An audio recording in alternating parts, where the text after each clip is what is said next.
बिस्मिल्लाहिर्रहमानिर्रहीम। अस्सलाम वालेकुम दोस्तों, आज 8 जुलाई 2024 मंडे है और इस वीडियो में हम एनालिसिस करेंगे फॉरेक्स मार्केट के तमाम इंपॉर्टेंट स्पेस का मार्केट ट्रेंड जानने की कोशिश करेंगे intraday short medium long term के हवाले से। इसके अलावा बेस्ट एंट्री और एग्जिट प्राइस लेवल्स कौन से हो सकते हैं वो भी हम डिस्कस करेंगे और ये हमारी फोरकास्ट एजुकेशनल पर्पज़ के लिए है। आपने इसको फाइनेंशियल एडवाइस के तौर पे नहीं लेना दोस्तों। हमारा वीआईपी सिग्नल ग्रुप भी है, आप भी हमारे वीआईपी सिग्नल ग्रुप का हिस्सा बन सकते हैं जिसकी कोई फीस नहीं है। आपने सिर्फ अपना आईबी चेंज करना है, एक्सनेस, एक्सएम या ऑक्टा एफएक्स का आईबी चेंज करके आप हमारे वीआईपी सिग्नल ग्रुप का हिस्सा बन सकते हैं।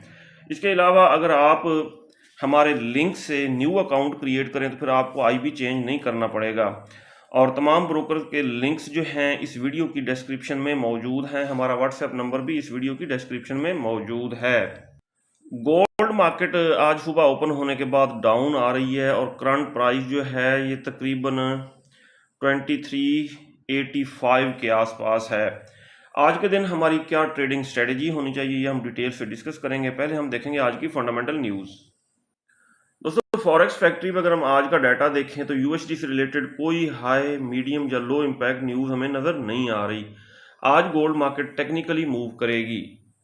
DXY को अगर हम देखें तो DXY की गैप अप ओपनिंग हुई, फिर नीचे मार्केट वीक छोड़ के अप होने की कोशिश कर रही है जिसकी वजह से गोल्ड डाउन आ सकता है।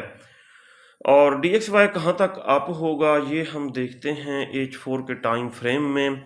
हाँ जी दोस्तों, 105.10 तक ये अप होने के बाद दोबारा डाउन आ सकता है।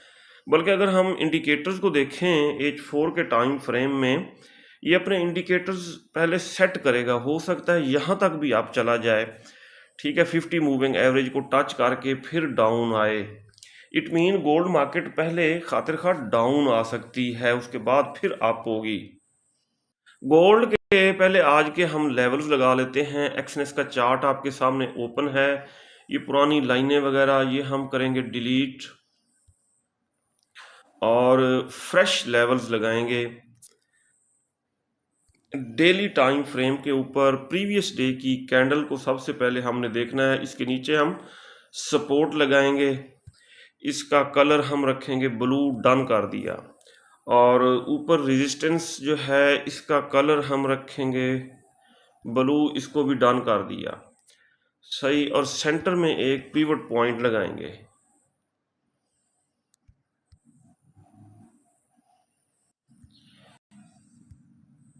जी दोस्तों, इसको डर कर देते हैं, लाइन यहाँ आ गई, पिवट पॉइंट जो है यहाँ सेंटर में आएगा, ठीक हो गया जी। इसका कलर हम रखेंगे रेड। अब हम इनको देखेंगे 15 मिनट टाइम फ्रेम में। ये 15 मिनट टाइम फ्रेम आ गया दोस्तों। आज गोल्ड मार्केट की डेली रेजिस्टेंस है 2391, डेली सपोर्ट है 2344 और डेली पिवट पॉइंट है 2366। गोल्ड मार्केट कंसेक्टिव M15 में 4 रेड कैंडल्स बना चुकी है। अगर हम देखें 30 मिनट टाइम फ्रेम में, हाँ जी, ये डाउन आने की कोशिश कर रही है। ऊपर डबल टॉप इसने लगाया है। H1 के टाइम फ्रेम में इवनिंग स्टार बनाने की कोशिश कर रही है मार्केट। H4 के टाइम फ्रेम में भी हमें रेड कैंडल नज़र आ रही है। अगर हम छोटा टाइम फ्रेम देखें तो मार्केट ये देखें गैप डाउन से इसकी ओपनिंग हुई है थोड़ी सी, ठीक है। इट मीन सेलिंग प्रेशर हमें शुरू में ही नज़र आ गया। अच्छा जी, अब हम आज की ट्रेडिंग स्ट्रेटजी बनाते हैं। दोस्तों ये मैंने वीकली एनालिसिस की वीडियो में बता दिया था कि आपने जो है 2391 के ऊपर SL लगा के आप स्कैल्पिंग वाली सेलिंग भी कर सकते हैं, ठीक हो गया जी। और मार्केट अपने इंडिकेटर सेट करने के लिए डाउन ज़रूर आएगी। H4 में देखें मार्केट ओवर बॉट होके क्लोज हुई थी। इसी तरह H1 के टाइम फ्रेम में भी तमाम इंडिकेटर्स जो हैं ये नीचे डायरेक्शन बना चुके हैं। अब गोल्ड मार्केट 2366 पिवट, ठीक है, अगर आपने सेल किया है तो ये फर्स्ट TP आपका ये होना चाहिए। यहाँ से फिर इसको थोड़ी बहुत रिजेक्शन मिल सकती है क्योंकि नीचे 50 का मूविंग एवरेज भी है। इसके अलावा अगर हम देखें H4 के टाइम फ्रेम में, H4 के टाइम फ्रेम में दोस्तों जो अच्छी बाइंग बनेगी और सेफ बाइंग बनेगी, मार्केट अगर आ जाती है 2336 तक डाउन, ये देखें यहाँ पे 50 और 200 के दोनों मूविंग एवरेजेस इशारा करके बता रहे हैं कि आपने यहाँ से बाय करना है। इसके अलावा बाय का जोन भी है, ठीक है, यहाँ से सेफ बाइंग बनेगी और स्कैल्पिंग वाली बाइंग बन सकती है। हम देखते हैं कहाँ से बन सकती है। एक लाइन हम यहाँ पे लगाएंगे और दूसरी ये जो बुलिश इनगल्फिंग बनी हुई है छोटी से, और ये छोटा जोन है, एंट्री लेना आसान है। इस जोन से हम स्कैल्पिंग वाली वैसे बाइंग कर सकते हैं। और ये एरिया कौन सा बन रहा है, 2362 से लेके 2355 का एरिया बन रहा है, ठीक है। यहाँ से मार्केट टकरा के थोड़ी बहुत ज़रूर आपको होगी। अगर H1 के टाइम फ्रेम में देखें, अब यहाँ पे डबल कंफर्मेशन आ गई, ठीक है। 50 का मूविंग एवरेज भी तकरीबन इसी जोन के आसपास है। यहाँ से थोड़ी बहुत मार्केट को मिल सकती है रिजेक्शन, और स्कैल्पिंग वाली हम बाइंग कर सकते हैं। और मार्केट 2344 सपोर्ट को ब्रेक करके अगर 2336 तक आ जाती है, यहाँ से सेफ और एक अच्छी बाइंग आपको मिलेगी। अगर हम फिबोनाची ड्रा करके देखें, ये फिबोनाची हम ड्रा कर रहे हैं, ये रहा जी, प्रीवियस लो से लेके प्रीवियस हाई तक, ये 50 का, हाँ जी, 61.8 का लेवल जो बन रहा है गोल्डन लेवल फॉर करेक्शन, वो जी बन रहा है 2362, ठीक है। यहाँ से स्कैल्पिंग वाली बाइंग हम ज़रूर करेंगे।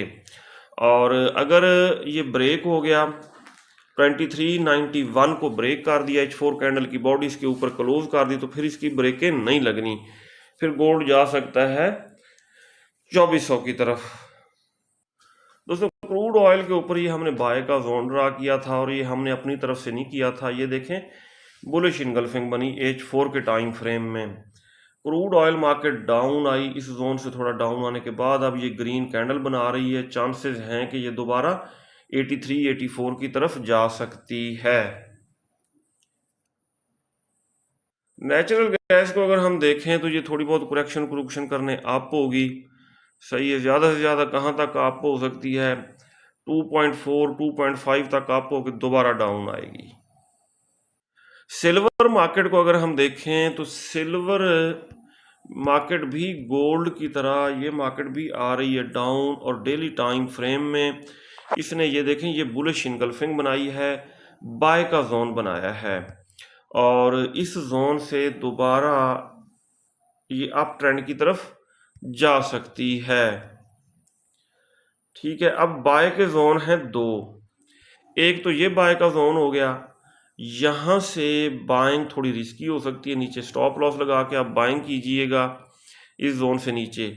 और ये जो जोन है ये सेफ बाइंग जोन है, यहाँ से एक लंबी अच्छी और सेफ बाइंग बन सकती है। यूरो यूएसडी को अगर हम देखें तो इसका डाउन आने का फिलहाल हमें इतना ज़्यादा प्रोग्राम नहीं लग रहा, ठीक हो गया जी। और अगर ये मार्केट डाउन आती है तो इसको हम करेंगे बाय। कहाँ से बाय कर सकते हैं आप, ये देखें 1077 के आसपास बाय कर सकते हैं। जीबीपी यूएसडी भी ग्रीन कैंडल शो कर रहा है, और इसका भी डाउन आने का फिलहाल कोई इतना ज़्यादा प्रोग्राम नहीं है। और ये देखें ये बार बार 50 मूविंग एवरेज को टच करके अप हो रहा है। अगर आ जाता है यहाँ तक 1.2682 तक डाउन, यहाँ से हम बाइंग करेंगे नीचे स्टॉप लॉस लगा के। यूएस टेक 100, NAS 100, नेस्डेक एक ही बात है, ये मार्केट बुलिश ट्रेंड में है, और काफ़ी दुनिया जो है ना इसको सेल करके बेचारी फंसी बैठी है, जबकि मैं हर वीडियो में बताता रहूँ ये बुलिश ट्रेंड में इसको सेल ना किया जाए। इसके ऊपर बस यही स्ट्रेटजी होनी चाहिए। ये देखें मार्केट हो तो ओवरबॉट चुकी है, ये करेक्शन करने अगर डाउन आती है डेली टाइम फ्रेम में 50 मूविंग एवरेज को टच करके जब ये अप होने लगेगी तो इसको बाय किया जा सकता है।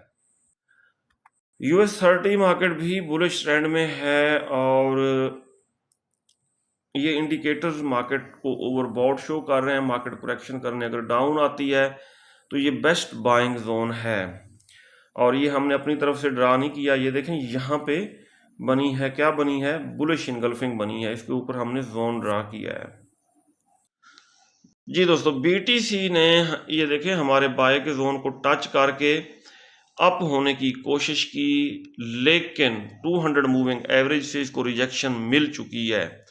ठीक है, BTC दोबारा डाउन आ सकता है, इसको फिलहाल जो है ना लॉन्ग टर्म के लिए बाय ना किया जाए। हाँ, ये देखेंगे यहाँ पे अगर ये डबल बॉटम लगा के अप होता है ना तो फिर बाइंग की जा सकती है। अगर हम वीकली टाइम फ्रेम में देखें तो ये M बना रहा है, M थोड़ा डेंजरस है, लेकिन नीचे इंडिकेटर जो है ना ये मार्केट को ओवरसोल्ड शो कर रहा है। ठीक है, ये M थोड़ा डेंजरस है, इससे BTC जो है ना ये नेक लाइन अगर ब्रेक हो गई तो फिर इसकी ब्रेकें नहीं लगनी, फिर काफ़ी डाउन आ सकता है। लेकिन ये इतना ज़्यादा डाउन नहीं आएगा क्योंकि नीचे ये देखें ना ये स्टॉकिस्टिक इंडिकेटर इसको ज़्यादा डाउन नहीं आने देगा। अच्छा जी, ये तो हो गया वीकली। डेली में अगर हम देखें, हाँ जी, डेली में भी मार्केट अगर आती है 53 के आसपास, 53,000 के आसपास तो दोबारा अप हो सकती है। ये था दोस्तों आज का हमारा डेली एनालिसिस। अगर आपको हमारी वीडियोस अच्छी लगती हैं तो आप हमारे चैनल को सब्सक्राइब और हमारी वीडियोस को लाइक और शेयर कर सकते हैं। अपना बहुत सारा ख्याल रखिएगा, मैं दुआ में याद रखिएगा। अल्लाह हाफिज़।